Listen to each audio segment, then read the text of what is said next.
सबसे पहले बात करेंगे साइफर के हवाले से। साइफर केस में चेयरमैन पीटीआई और शाह महमूद कुरैशी की जमानत बाद गिरफ्तारी की दरख्वास्त पर फैसला महफूज कर लिया गया। प्रोसिक्यूशन के दलाइल के बाद अदालत ने फैसला महफूज कर लिया। जराये के मुताबिक ऑफिशियल सीक्रेट एक्ट अदालत के जज अबुल हसनात जुल्कुरनैन महफूज शुदा फैसला कुछ देर तक सुनाएंगे। इस हवाले से मजीद तफसीलात जान लेते हैं जमशेद कादिर से। जी जमशेद, बताइएगा, फैसला महफूज कर लिया गया है।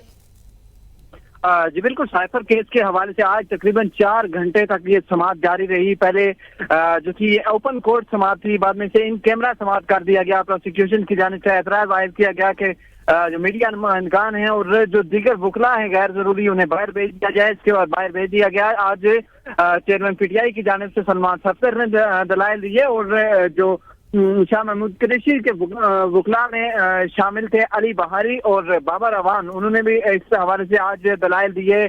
शेर अफसर मरवत ने भी आज दलाइल दिए और शोएब शाहीन ने भी पीटीआई चेयरमैन पीटीआई की जानिब से आज दलाइल दिए। अदालत ने दोनों फ्रीकैन के दलाइल सुनने के बाद जो फैसला है महफूज कर लिया है। जमानत कबल गिरफ्तारी आज असद उमर की थी, उस पर उनकी जमानत हो चुकी है। कुछ देर में महफूज फैसला सुना दिया जाएगा। अपडेट करने के लिए जमशेद शुक्रिया।